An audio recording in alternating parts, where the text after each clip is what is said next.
Okay, so we are live and in session after a while.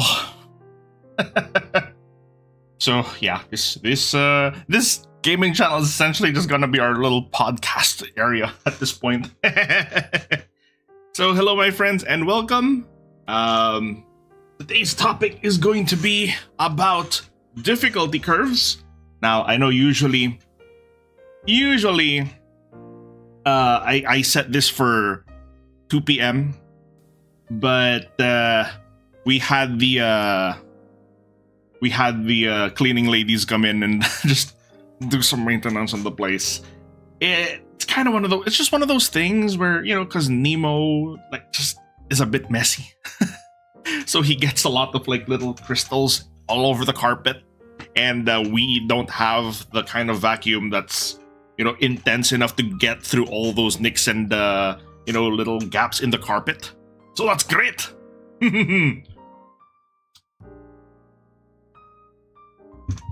Okay. What else?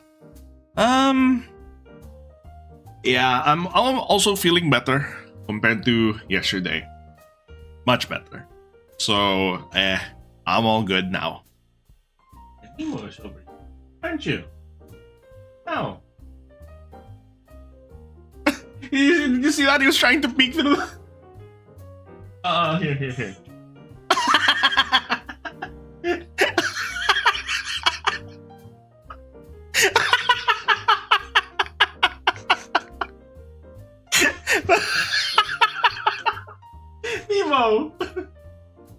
Nemo. Hey, come over here. Nemo. Tika dito. Come on. Hey, come here. Come on.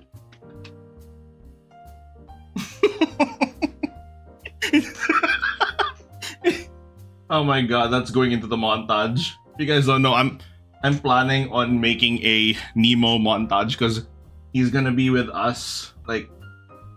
You're almost with us for 1 year, Nemo. Yeah. Oh dear. Just don't press anything. Don't press anything there. Just don't press anything there. Okay, there you go. Oh, what's up? Yum. Just a little bonding time. Me and this little guy. Although technically you're not even a little guy. You're a big boy. My stream now. I know. There you go. Make yourself comfy, buddy. There.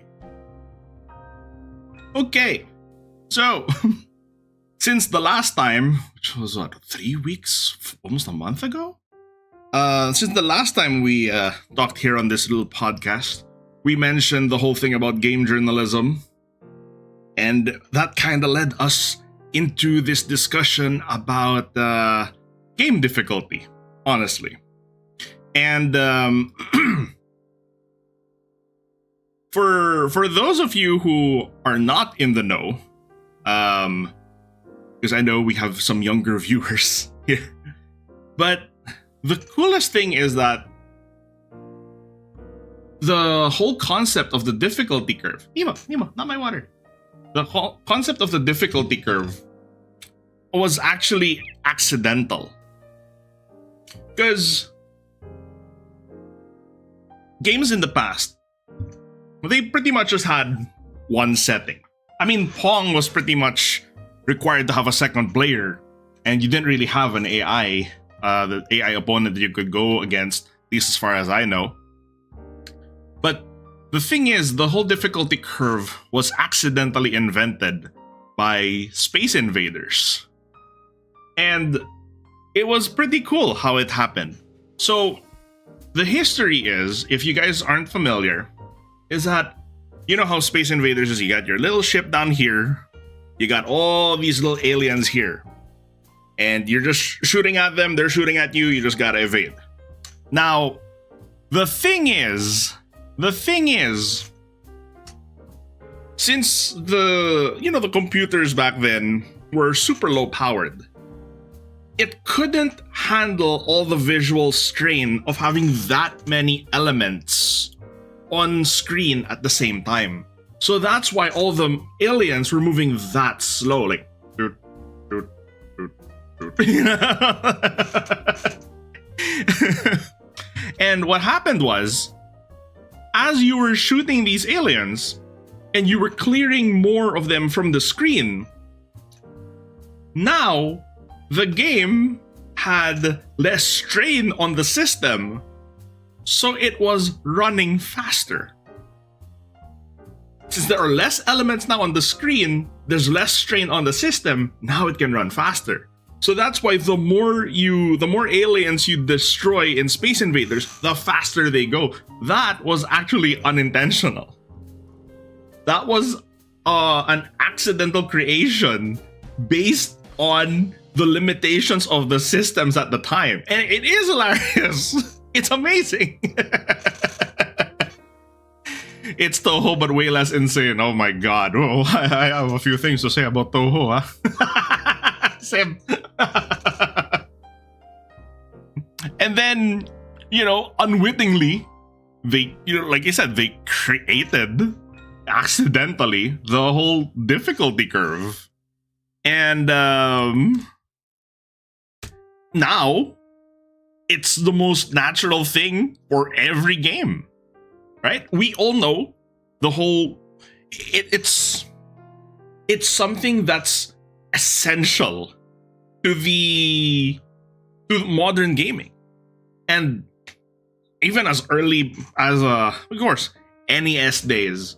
My goodness. Because I say NES days because I know there's an Atari, but I wasn't around for the Atari era, so I can't speak on that front. But with the NES, take Super Mario. Level 1-1 is super, super easy. But as you move forward through the game, the levels get tougher. They get they throw a lot more things at you. The platforming gets a bit more dangerous. So there's now that difficulty progression. And it was all started by freaking Space Invaders. And now, like I said, difficulty, it's inherent to the games that we play. Wonder how many people legitimately died in the very first Goomba in 1-1.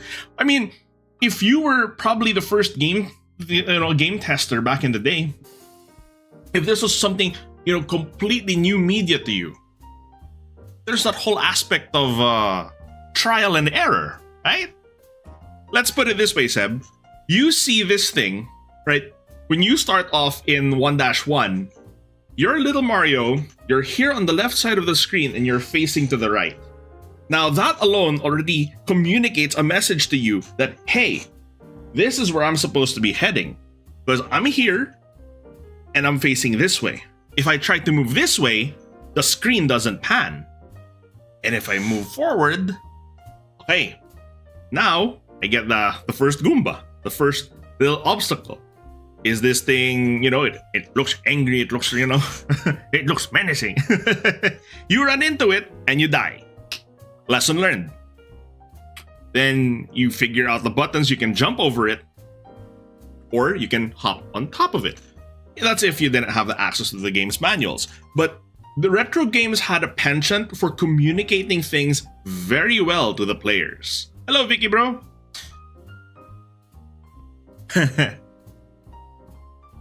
And then afterwards, you get the coins, the question mark blocks. You hit those, you get coins, and it gives you a positive sound effect. You get this little mushroom, and it's like, oh, that looks very different from the Goomba that you just avoided. You pick that up, and then, positive effects. So a lot of stuff was really learned through trial and error.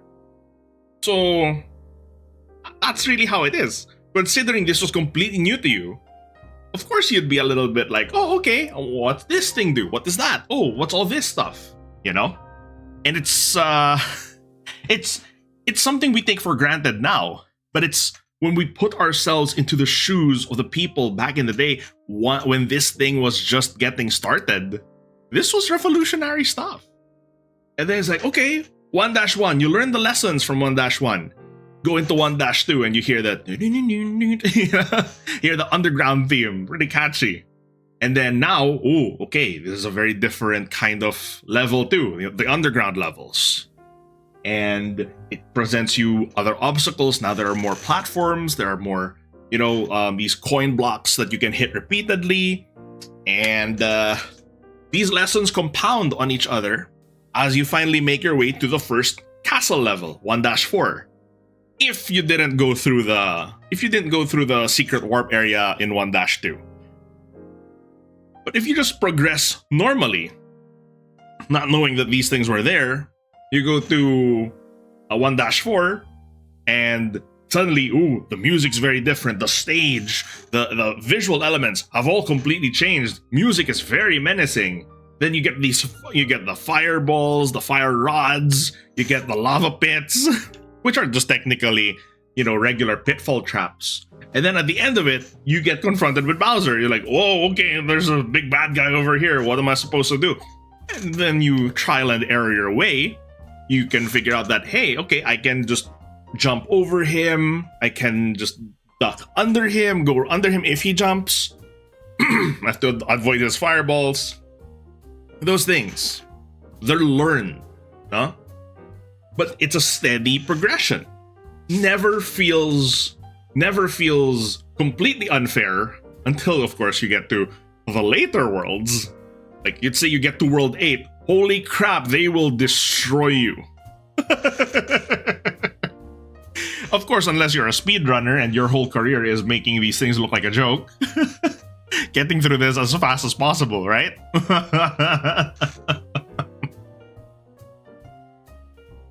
And then, what else? It's like,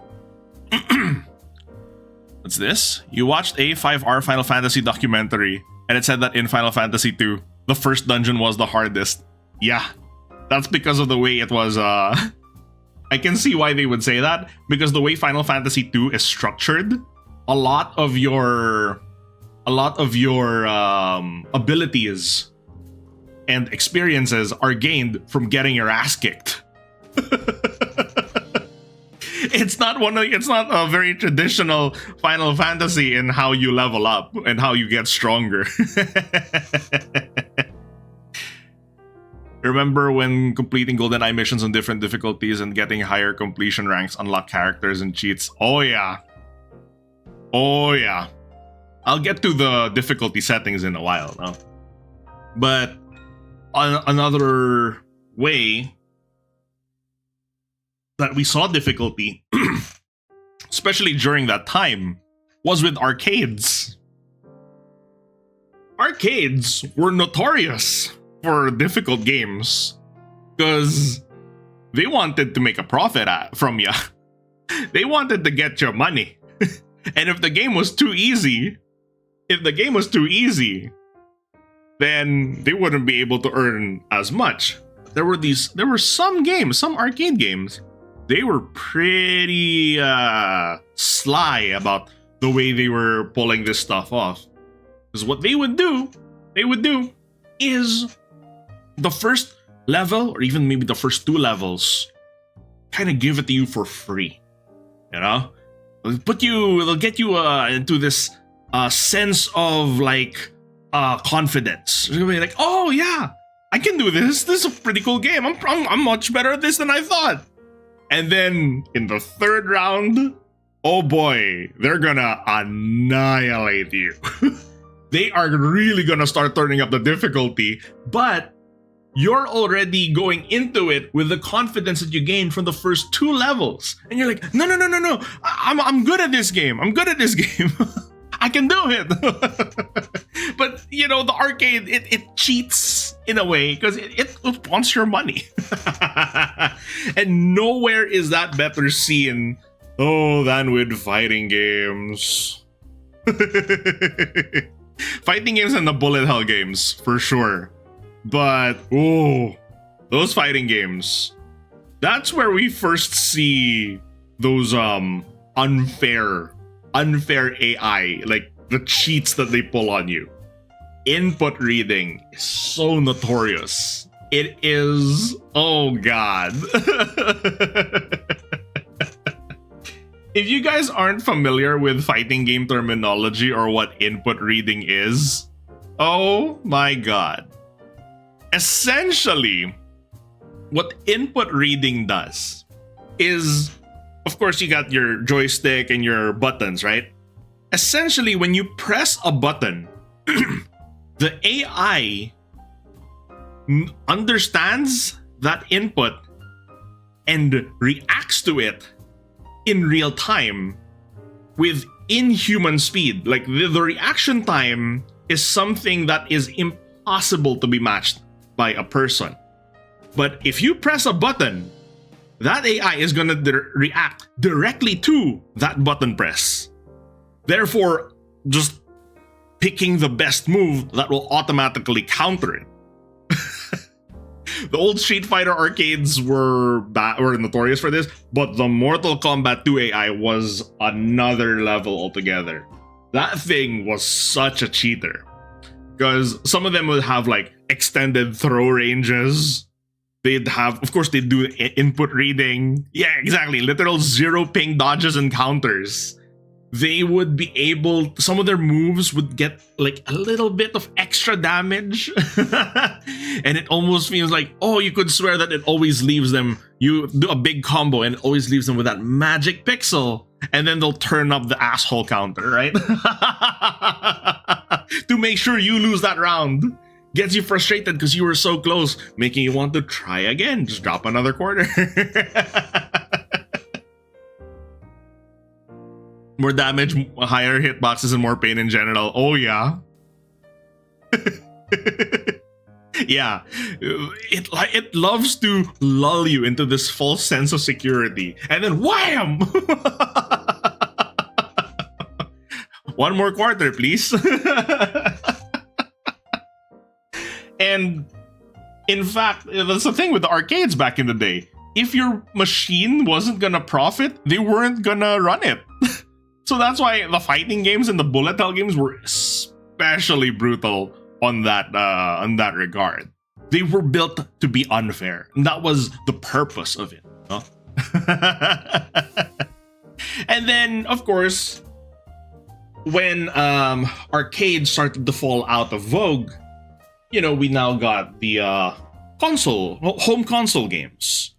We have the of course, as we were just mentioning, the NES. But even on the NES days, we would start to get there were still some arcade ports. There were a lot of games on the NES were not necessarily meant to be completed unless you got really freaking good. But a lot of them still held a lot of arcade philosophies of like, the game might technically be short from start to finish, but it destroys you and it gains playtime through repetition. Goblins and ghouls. Or was it, hold on, what's the official term there? It's Ghosts and Goblins, sorry. Ghosts and Goblins, there we go.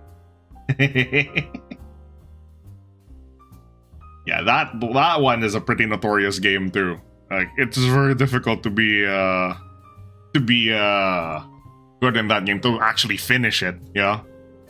In our locale, especially if it's a village arcade, papalit ng piso. Yeah. Yeah, you'd exchange your money for like either little peso coins, or you'd trade them off for specific arcade tokens and stuff like that. One of the other fun things too was apart from the what do we call it? When we got console games, move up a generation to around SNES, and then later on the PS1, you could see a real change in the philosophy of the people making these games, no? Because now, these games were meant for you to finish. We got a lot more RPGs, a Chrono Trigger on the SNES. We got Earthbound. We got a lot more Final Fantasy games that were, much higher in production quality. And these games now followed a much more fair difficulty curve. Yeah, the DKC games, Legend of Zelda games, like these games were meant for you to finish. It had a lot of them were becoming a bit more story driven. There's a very clear goal for you to go to from start to finish. That kind of stuff. Metroid games, the Metroid games especially too. So those followed a more deliberate, basically JRPGs for the most part. That was really the era of JRPGs. And the way that they made the difficulty curve was, of course, having you face very basic opponents at the start. You got your typical goblins, slimes, spiders. And the way it was very deliberately crafted, no? And then eventually you'd get other games in the future that came with difficulty settings.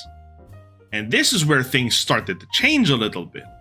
Because it's like, remember, Mega Man 2 had normal and difficult mode. Like, okay. There were more enemies, they'd hit harder, and they'd be a bit more erratic in their movements.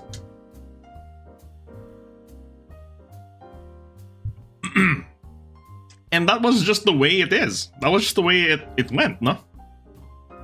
And then there was this interesting thing now about how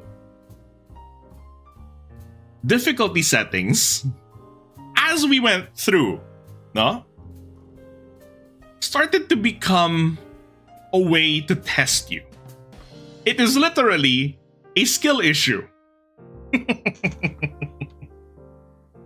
And somehow, some way down the line, it was a point of pride. It was a point of pride if you could beat a certain game at the highest difficulty level. It was tied to your skill as a gamer if you could beat the game on the highest difficulty. You speedrun it, you don't get hit, you know, all these other challenges now.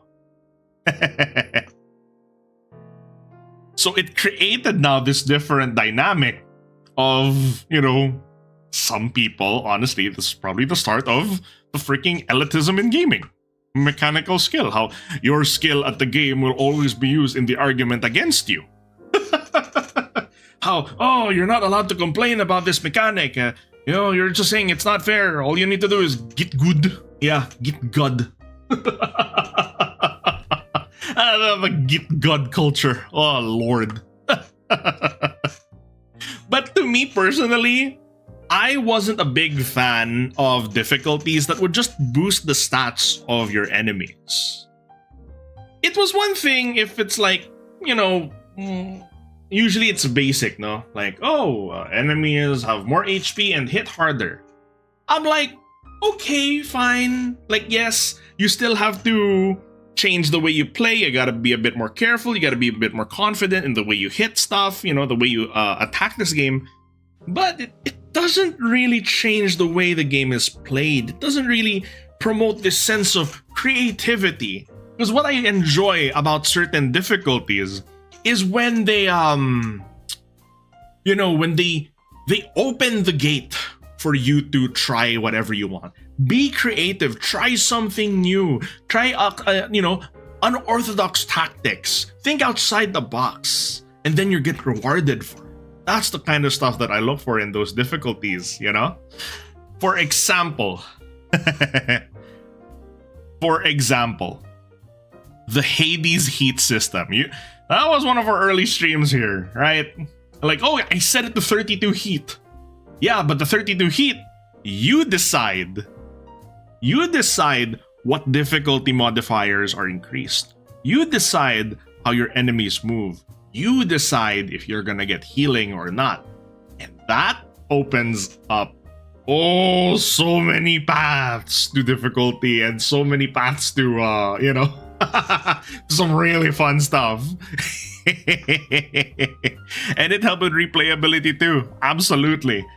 Some games would even lock certain content behind the harder difficulty. You'd be like, oh, if you played on easy and normal, the game only plays up to level 8. To unlock level 9 and 10, you have to play on hard mode. Oh. Therefore, the replayability as well. I mean, they did that with Contra on the PS1. And they did that with Superman 64, but the less that's said about that game, the better. Unlocking certain mechanics behind requirements. Oh yeah. Need to play at least normal to get the actual ending stage. Yup. That one was a bit more of a slap in the face to players who wanted an easier challenge. Yeah, another challenge mode that I really appreciated. Now, this one was annoying because it was only in one game and never showed up again. I don't know why. Do you guys remember that in Pokemon Black and White 2, there was a challenge mode? There was a challenge mode in that game. And that was so cool to me. Because they didn't just send you Pokemon at higher levels. Now, they had different movesets, they had competitive items, they had a lot of cool tactics. And now you had to play creatively. It wasn't just a walk in the park anymore, just leveling up your Pokemon to level 100 or whatever, just power leveling them and then, destroying the rest of the game.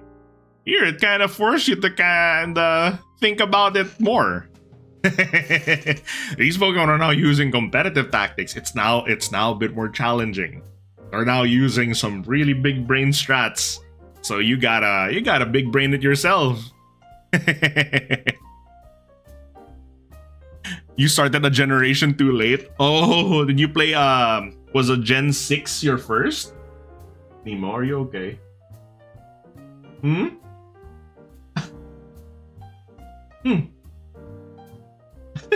This cat. Excuse me.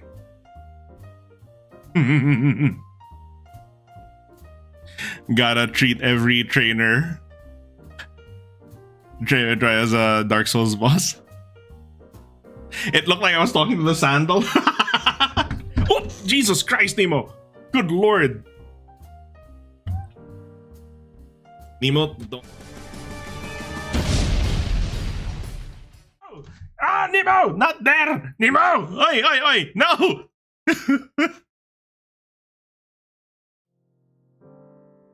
Yummy! Yummy! I told you not to press anything, you psycho!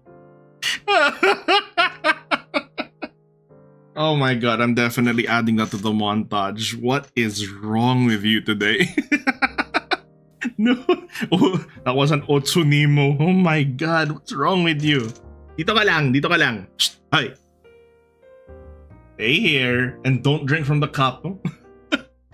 Pokemon Sun was your first game. Oh. Gen 7. If you're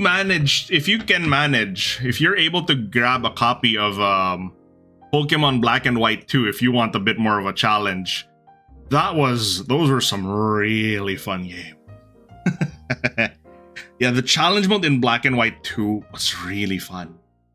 The only unfortunate thing is that it was the only game that had a challenge mode and then never again. Also, there was a strange caveat where you had to play through the game normally, and then you unlock challenge mode. Didn't really quite make sense to me, but hey, that's what it was, no? And then we see what are really fun games that we have. Well, there were also just these okay. Here. There were new game pluses. There you go. Essentially new game plus in beta. Yeah. That's how fun it was. And it was a really good concept, and the New Game Plus idea was really cool too. And I like how in modern games now we also have the super difficult difficulty settings, and how some of them become brutally unfair. But it's like, oh, but this is what you paid for. This is what you said you signed up for. Like, who here has played the Lunatic Plus difficulty setting in the newer Fire Emblem games? My God. If you guys are not familiar, in the newer Fire Emblem games, you can get skills, passive skills for your characters to make them a lot stronger.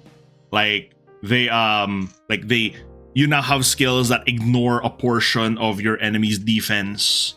You have skills that make sure you attack twice.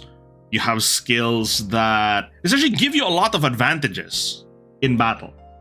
The twist is, in the later stages of the game, your enemies also have, they also have skills that they can use against you. What's the big issue here? Well, in Lunatic Plus, there's not just Lunatic mode, there's Lunatic Plus. What happens there is you are in the early game, and in stage 2, okay, you have enemies with endgame skills.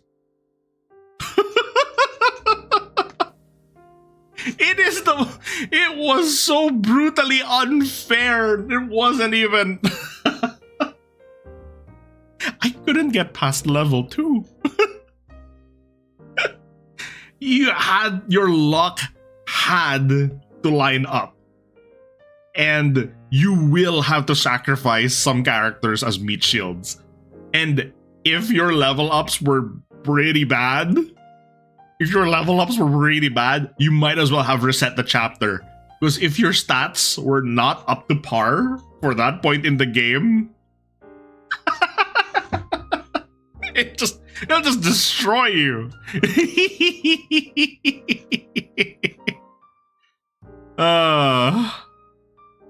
And that's the thing, Victor, yes. It was unfair, but it was like brutally unfair. And you knew that going into it. And they really did say, not for the faint of heart. They give you warnings at the start of the game when you pick that difficulty. And they lock it behind, you need to clear the game on regular mode first, on normal mode at least. And then we already went through the input reading AI in fighting games. And then there's also another interesting aspect to the difficulty. Not just with the input reading AI, no? Not just with the input reading AI. What's that? Oh yeah, Hollow Knight Steel Soul Challenge is also really a fun challenge too. What I like about that is it forces you to rethink how you approach the game, because in the regular Hollow Knight is like Dark Souls, where if you die, you lose all of your souls, in this case your currency, and you have to get back to it and pick it up. In Steel Soul, it's permadeath. You get one chance. You get one chance. If you die, that's it. That's the end of the game. You still have healing, you still have your spells. Everything that you have access to in the standard setting, you also still have in Steel Soul. It's just that one chance and you're done. And it creates a lot of pressure. It really makes you sweat a little bit. There you go. That will leave you hollow. I tried it myself. I got as far as... I think I got as far as the Mantis Lords. I beat them, and then I realized I had to go to Deep Nest, and then I stopped. Ever played an MMO where it drops all your items when you die? Isn't that Rust? Rust or Ark?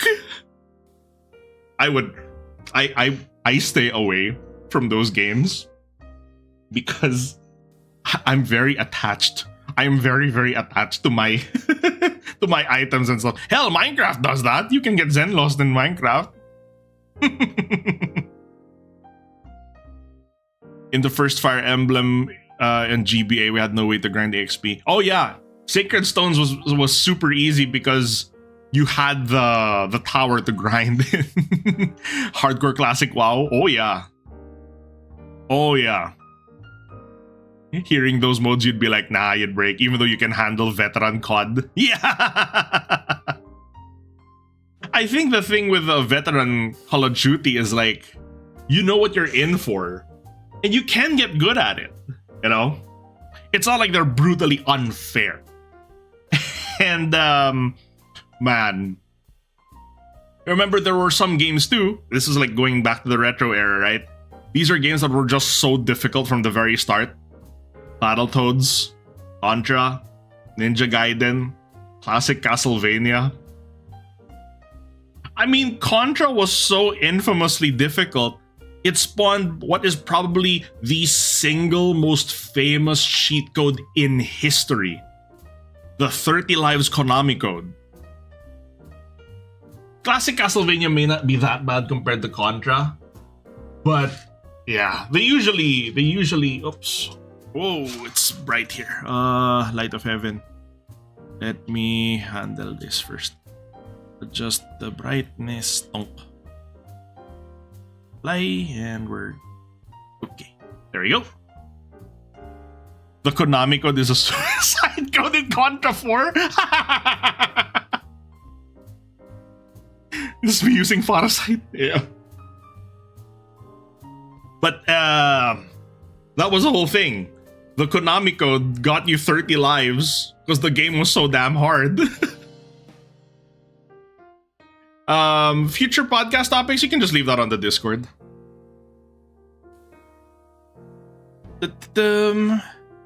But essentially, like, those games, no? It spawned the creation of cheat codes. And in fairness, there are some games in modern day that Vicky bro, just leave it in the general gaming channel. Yeah, you can just leave the suggestions in the general gaming channel. Anyway, what was I saying? Yeah, there are some modern games that are retro throwbacks, like Cuphead. Very notoriously difficult game, and it is super fun whenever the holomems play it.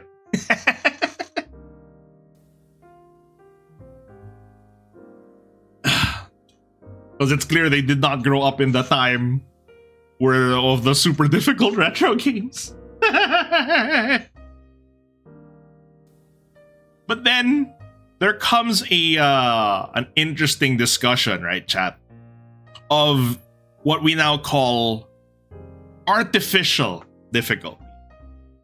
Because all of the things we've been talking about earlier, minus the input reading AI, like minus the unfair stuff, the stuff that's built to be unfair, most of those are related to your skill level. But artificial difficulty is what I think a lot of people might take issue with. Because these are difficulty factors that are unrelated to your ability and your skill. They can be, you know, these technical things, technical issues, such that you have a really difficult platforming segment that would have been more manageable if you had free control of the camera, but no, it's kind of locked into a terrible angle, and you just kind of have to figure that out. That feels extra annoying, because it's like, if I could only move the camera, I'd get through this part already. But now that but you take that away from me, and now I look like an idiot. That kind of thing. You also have, what is it? Like, design, you know, artificial difficulty in design. This is what a lot of rage games like to do. Because this is when they, like, take your controls away from you. Like, pop, Jump King, getting over it. Like, you are fighting more against the controls rather than the game itself. Or rather, fighting against the controls is the point of the game for you to navigate from point A to point B. But with a rage game, at the very least, you know what you're getting into. It is advertised as being a rage game, and you know that it's not gonna be fair. But it is possible to finish, just gonna be really rage-inducing. I mean, heck, you had the really clunky physics of Only Up, which is now no longer even available to play on Steam. For some reason. And then, you know, other things such as... This is my favorite example. This is my favorite example of artificial difficulty. If you guys have ever played Genshin, you may have heard of the Abyss. Because the Spiral Abyss. Because Genshin in itself is not a difficult game. Not really. Nah. Genshin's not really a difficult game. There are so many ways for you to get past, you know, to get through the game even with crap RNG. But the Genshin also provides the Spiral Abyss, which is the most difficult form of content. Now, the issue with this is that it rates you on a star system. And you get more stars based on how fast you can clear the dungeons. Okay? The first few floors, super easy. It's not gonna give you any issue whatsoever. If you guys don't know, floors 1 to 8 are permanently available. The ones that cycle out are floors 9, 10, 11, and 12. When you get to floor 12, that's where we start to get, that's when they start to pull the asshole moves. Because here's the thing. The whole thing is time gated, right? It's based on time. And in floor 12 especially, they love to introduce these monsters that stall for time.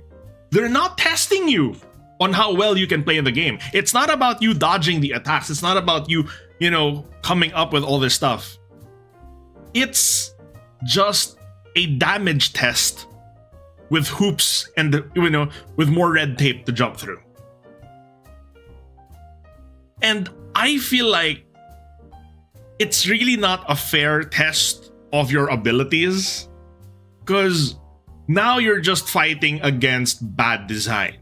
Like, it was intentionally designed to stall you out of the timer so that you don't get that 3-star rating. And it also sucks when your power is also locked to the RNG of your artifacts. So if you roll badly on your artifacts, which is what usually happens, you're just not gonna get through it. I mean, it's optional, don't get me wrong, but a lot of bad design decisions really get exposed when you play the Abyss. Exactly, Jeff. And because floors 11 and 12 usually favor your current banners, right? It sometimes feels more like a money check.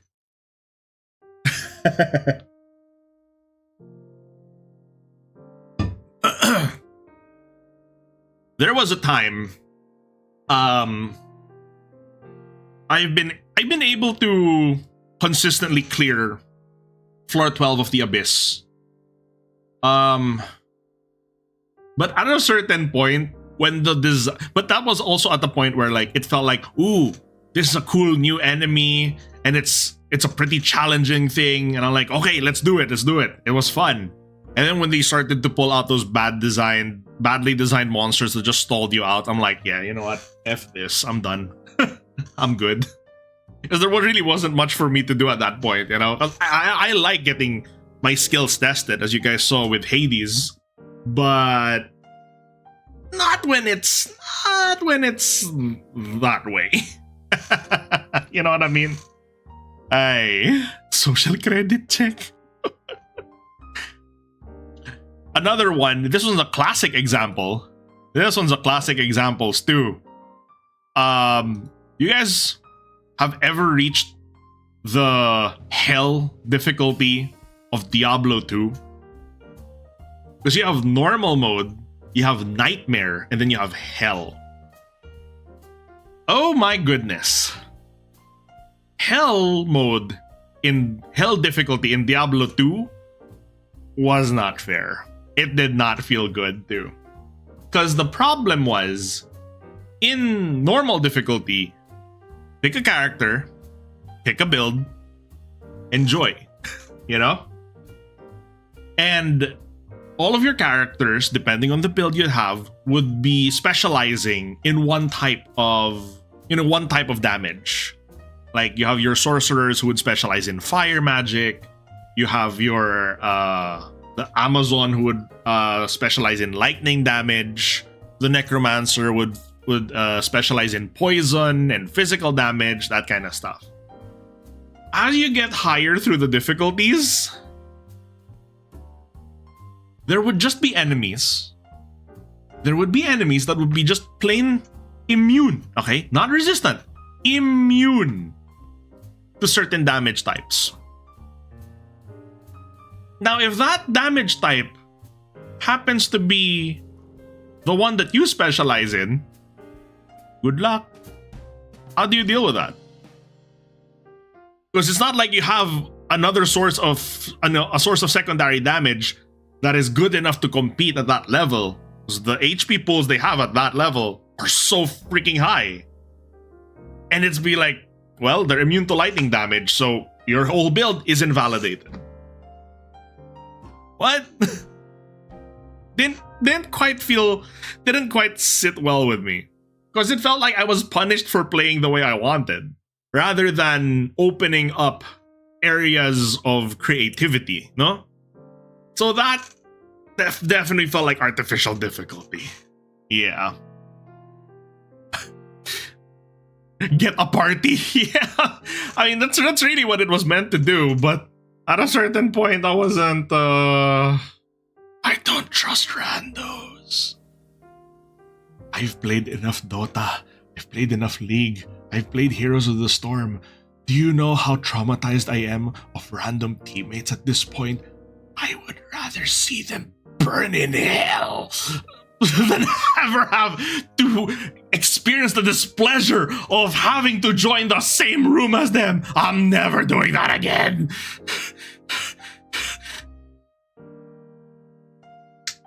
Sorry, that was the PTSD. Was the PTSD from how many years of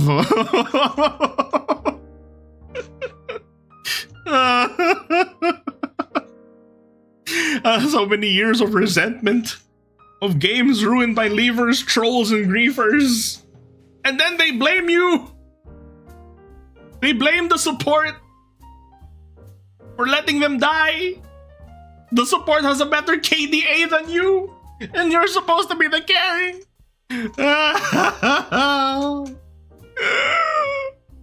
Call your friends to party with you? Oh, I always do that. If I needed to party up, it would be with my friends.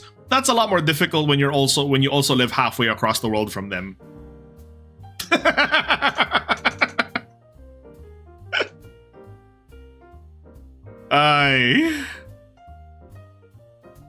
You don't even trust Genshin co-op randos on weekly bosses? Oh, me neither, Kat. There was even a time when there was this virus going around where some co-ops would join your game and it would just crash your game for some reason. I don't know. They'd dox you for that. Get another PC and play with your feet. If only. If only. But now, I have to ask, right? given all of these things that we've been talking about with difficulty, artificial stuff, things that actually test your skill, the question that I have to ask, is Dark Souls fair? On that note, right? The bane of every game journalist. The source of creatively bankrupt writing, where every difficult game is out compared to Dark Souls. It's like, really? Is Dark Souls fair? I would say yes. Honestly, yes. Are there design elements in Dark Souls that can kiss my ass? Absolutely. There are certainly some mean-spirited and really like bastard tricks in that game. And a lot of it can come down to trial and error. But remember what we just said earlier? If it was your first time playing a Mario game, the only way to learn is by trial and error. So on that point, right? It's like trial and error may not necessarily be inherently bad. There may be some unfair difficulty, unfair areas, certainly. But once you go through it and you know what to anticipate, it's really not too bad.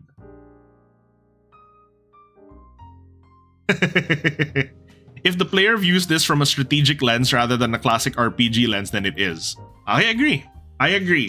Because also, Dark Souls is kind of like those other rage games. I'm not saying that Dark Souls in itself is a rage game, but rather I'm using that as an analogy in order to bridge the gap and explain that, hey, when you play this game, you know what you're getting into. You don't play Dark Souls, you don't seek it out casually. You know what you're getting into. You know exactly that, okay, this is gonna be a mean game. This is gonna be a little harsh. This is gonna be some wacky stuff. And then you discover a magic build.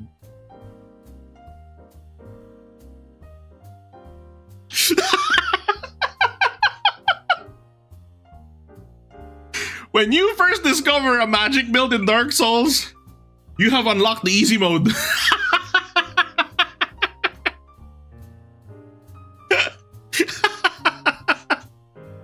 Boy, I tell you, the first time I tried a magic build in Dark Souls, I felt like, I think I may have robbed myself of the experience here.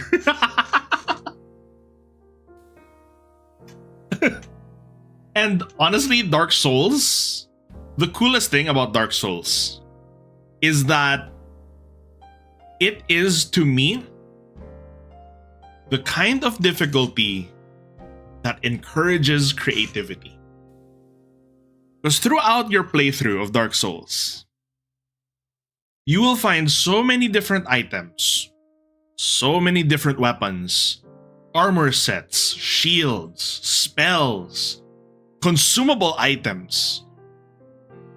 All of these things encourage creative use of the resources that you have.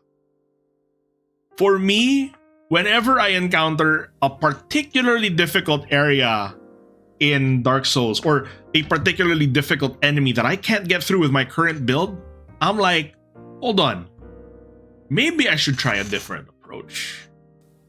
And when I do and it works, it fills me with such joy. Like there was one time I couldn't beat these knights in what was it? Was it Dark Souls? It was 3. It was Dark Souls 3. They were like the what's this? The chapel guards or something like that? The really thick armored guys. The ones that could use, like, the ones like paladins. So what I did was, instead of going through it with brute force, I'm like, okay, pause. I'm having a tough time getting through this. What can I do? Shuffles through inventory. I have a decent bow. I have the stats to use it. Sure. What arrows do I have? Standard arrows, heavy arrows, poison arrows. Poison arrows.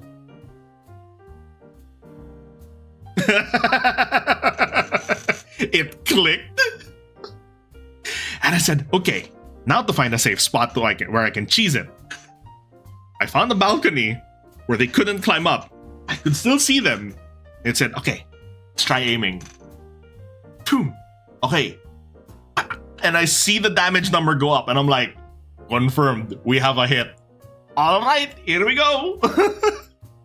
Hit them a few times, the poison clicks, and then they die. You just have to be patient and wait it out. But it worked. That's the most important part. It worked. Ain't stupid if it works.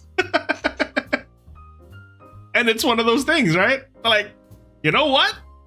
Hell yeah. That's fun. That's satisfying. And honestly, Dark Souls is one of those games where there's a very specific way to play it. You cannot jump into this game like it was Dynasty Warriors. You can't treat it like a hack and slash. You will get destroyed. You have to approach it more methodically, more tactically. Once you understand those things, and once that game clicks, once that hits you, you're hooked. That's it. You don't Leroy Jenkins into Dark Souls. Exactly, Jeff. Exactly. I mean, from the Holo members who've played it, you know? Kanata. Kanata was having such a difficult time the first stream or two that she had for Dark Souls. When she was in the first few areas of Dark Souls 1. And then it clicked.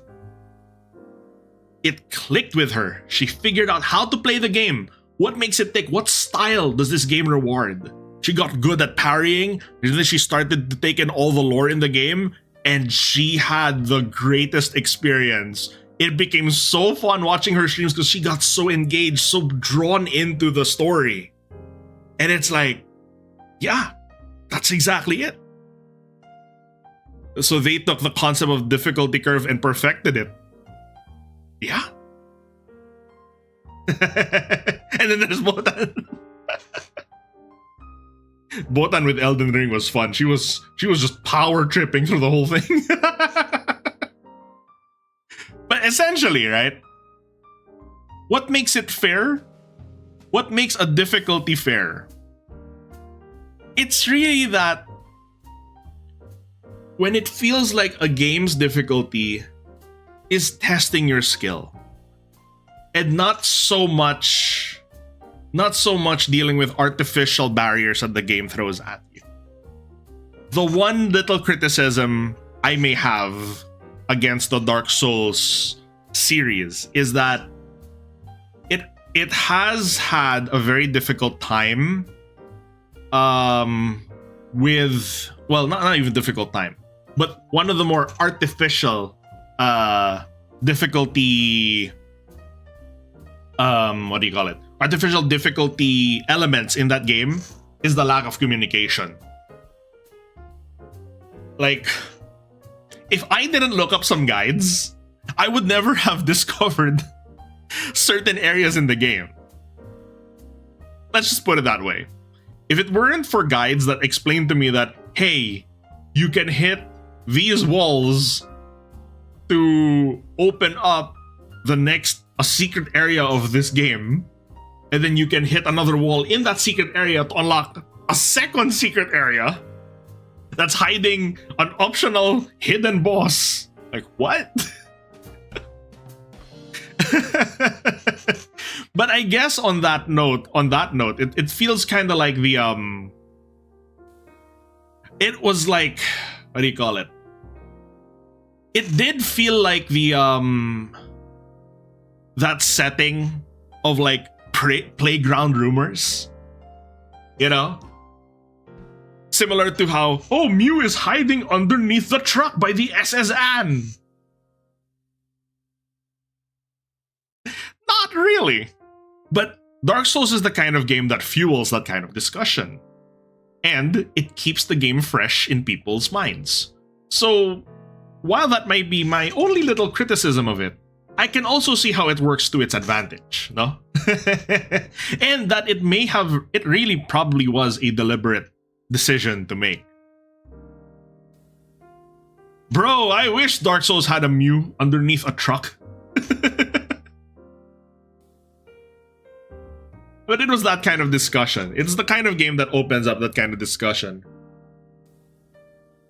And the rich lore of that game is delicious. What if Malenia was underneath a truck? Bro. I'd love that though.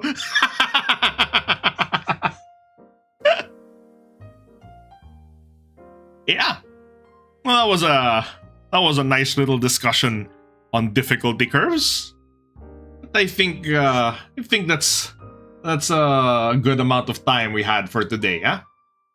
So I've already hinted towards the next topic. It's gonna be the lost art of cheat codes. We're gonna go back to the era of the PS1. We got a lot of fun stuff to look back on. Because I tell you what, there were a few things that made me sadder about modern games than when cheat codes that would be fun and included into a game were being sold as DLC packs. Oh boy, microtransactions and DLC packs. That filled me with some sense of dread, and I'm like, oof, we're in a different era of gaming. You thought that the earlier mention of cheat codes might hint at the next? Oh yeah. Very perceptive of you, Lion. So yes, next time, hopefully we won't have too many delays before the next one. We will be talking about the lost art of cheat codes. Alright? Well, thank you guys for hanging out. Thank you so much for the participation in the chat. If you guys would like to suggest some future podcast topics, just drop them into the the general gaming channel on the Discord. Gaming dealing with delay. Yep. All right. So with that, I would say our session is adjourned. Everybody, please take care of yourselves. Have a lovely rest of your day, afternoon, and evening. And I will see you guys in the next one. This is Senator Warchief signing out. Otsusen.